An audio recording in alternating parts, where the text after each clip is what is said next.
Yeah, so what's crazy about the way these cars are put together, there's a wiring harness that flows through the belly of the intake. And so if you were to ever pull this motor out, don't put the intake on it and drop it back in, because you won't have enough room to get the wiring harness back where it needs to go. So always pay attention to that.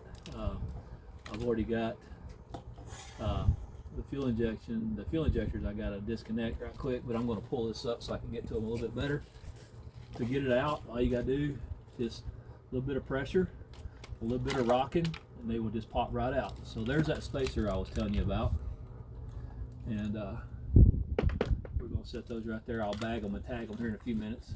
I'm going to take this fuel rail and slide it over here out of the way. Boy, that gas smells good. It's been in here for a little while. And I'll get these right here unplugged right quick. Easy to do. Just push the tab.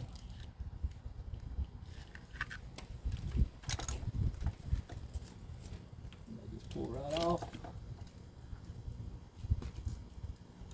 Just push the tab. They pull right off.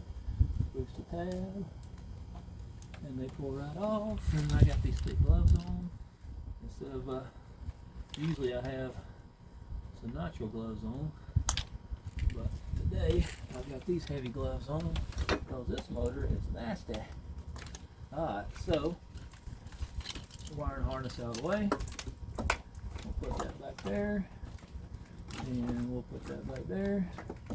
So I'll leave the fuel injectors in the head for time being.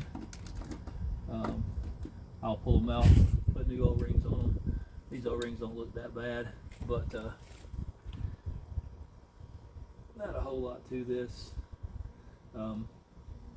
These are in there fairly tight, so it'll just be easier to take it out. Well, I'm gonna go ahead and pop them out. Since I'm right here, all you gotta do is just kind of rock them back and forth with a screwdriver, and you can see that the O-ring actually stayed in the head instead of just coming out with it.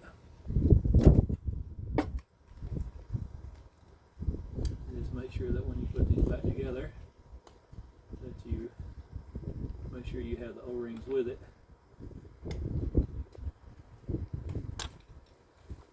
And make sure you put these in a bag. And those look a little dirty.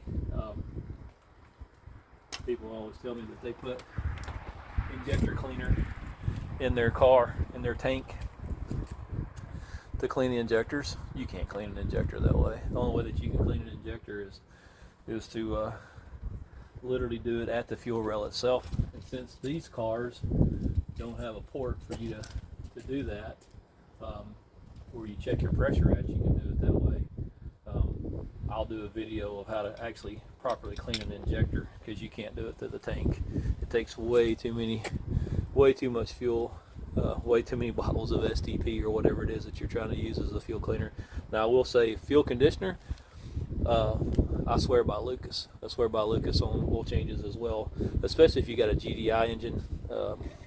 GDI engine, every time you change the oil, you should be cleaning carbon off of your intake valves. That's the Achilles heel of a GDI engine. And if you don't know what a GDI engine is, that's a gasoline direct inject. This is not a direct inject. This is a fuel injection, completely different system. But yeah, it's a little weird how much carbon builds up. When I start putting this 1.5 together, it's a GDI. I'll show you how much carbon, because I've got to clean the carbon off the intake valves, and I'll show you how I do that with the head off. So with that, I'm going to start taking this intake off, and when I get the intake off, I'm going to take time to bag and tag all this. So give me a few minutes, and we'll pause the video so I can go grab some more bags.